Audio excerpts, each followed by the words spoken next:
플라톤이라고 하면 보통 떠올릴 수 있는 것이 아마도 이데아일 겁니다. 동굴의 비유로 잘 알려진 이데아는 이상의 세계, 동굴 벽의 그림자가 아닌 태양이 비추는 진짜 세계를 가리키는 말이죠. 그 바람에 사람들은 플라톤을 이데아 세계에 천착한 사람으로 압니다. 보이지 않는 이상 세계에 매달린 사람이라 현실 세계를 낮춰보거나 부정했을 거라고 여기는 사람도 많습니다. 하지만 상황은 정반대이죠. 플라톤은 눈에 보이는 세상을 이데아의 현현으로 봤습니다. 그러니까 요즘 우리가 잘 쓰는 표현으로는 현실 세상을 성령의 역사, 신의 강림, 구현된 신성이라고 했던 거죠.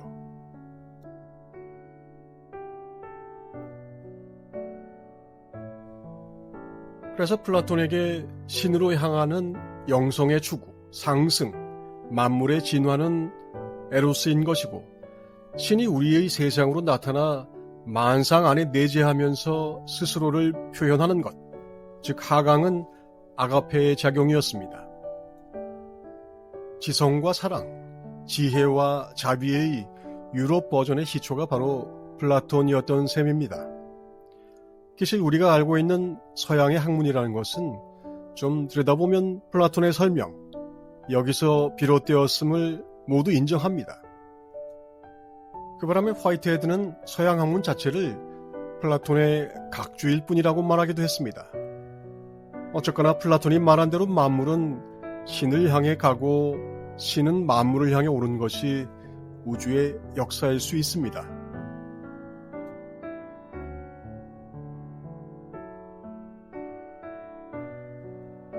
결정적으로는 이른바 서구의 근대가 출현하면서 플라톤의 이 생각은 오랫동안의 종교적 암흑기에서 재발견되고 그 바람에 근대적 혁명의 시초를 재발견이라는 뜻의 르네상스라고 불렀죠. 그것을 사람들은 진화라고 부르기 시작합니다. 아무런 변화가 없는 세상이거나 때로는 에덴에서 나와 계속 추락하기만 하던 세상이라는 것이 드디어 진화하는 세상으로 보이기 시작한 것입니다. 지금은 진화, 발전 같은 말을 자연스럽게 쓰지만 이것은 서구 근대와 더불어 출현한 아주 새로운 관념이었습니다. 르네상스가 처음 만든 이야기는 아니지만 워낙 깨는 일이어서 시작처럼 보이죠.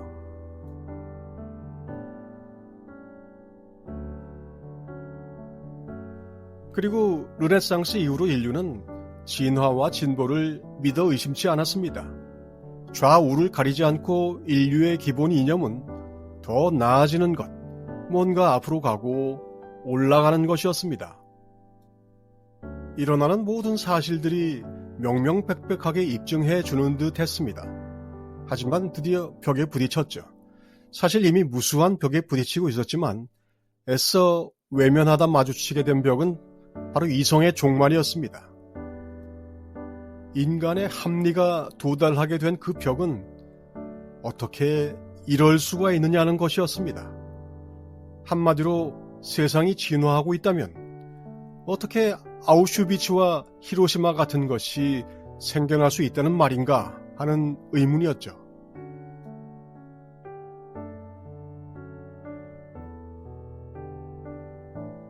진화가 이런 괴물을 만들어낼 수 있다면 어떻게 인류에게 진화가 일어난다고 할 수 있는 것인가? 인간의 이성과 문명의 이기가 이런 대량 학살을 만들어내는 것을 보면서 어떻게 진화를 믿을 수 있는가?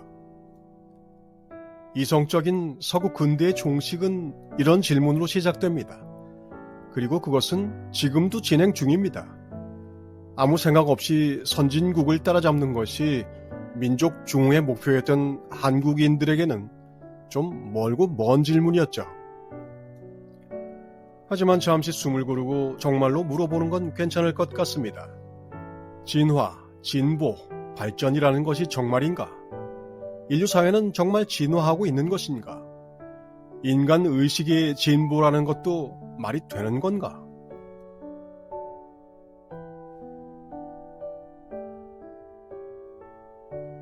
진화를 일방향의 아주 멋진 신세계로 부드럽게 들어가는 일이라고 상상한 것은 사람들이지 진화 그 자체가 아닙니다.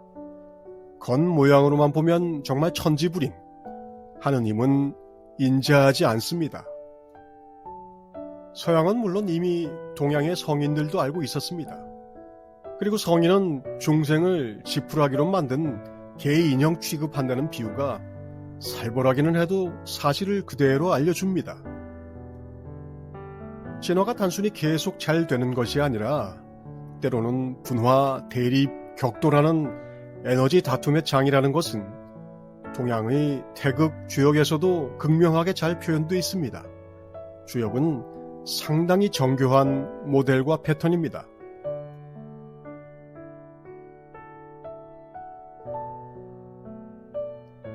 그래서 변화는 진화와 퇴화를 모두 포함합니다. 흥할 수도 있고 망할 수도 있습니다. 모든 진화에는 새로운 역량과 경험이 등장하지만 또한 같은 크기로 새로운 위협, 공포, 재앙, 시험이 따라옵니다. 새로운 단계에는 이전까지는 마주치지도 못했던 문제, 더 꼬이고 풀기 어려운 문제가 추가됩니다. 전체적으로 깊이가 깊어지면 더 많은 위험과 과제들이 따라옵니다.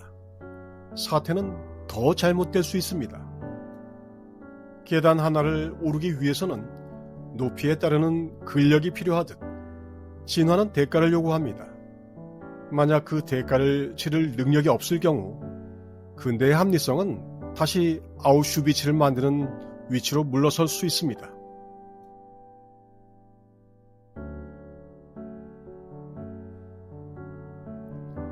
역사적 변화를 보는 넓은 눈은 역사학자나 사회학자의 소유가 아닙니다. 하느님께로 가고자 하는 모든 구도자는 이 큰 그림을 먼저 봐야 합니다. 깨달음은 일신의 안일이 아닙니다. 진화와 초월, 분리와 대립, 격돌과 창발, 진보와 퇴보가 소용돌이 치는 이 거대한 흐름 속에 깨닫고자 하는 나도 있습니다. 나는 천지 창조에도 있었고 나는 말세 종국에도 있습니다. 고요하고 아름다운 천국은 지옥 한가운데를 지나가야 이릅니다.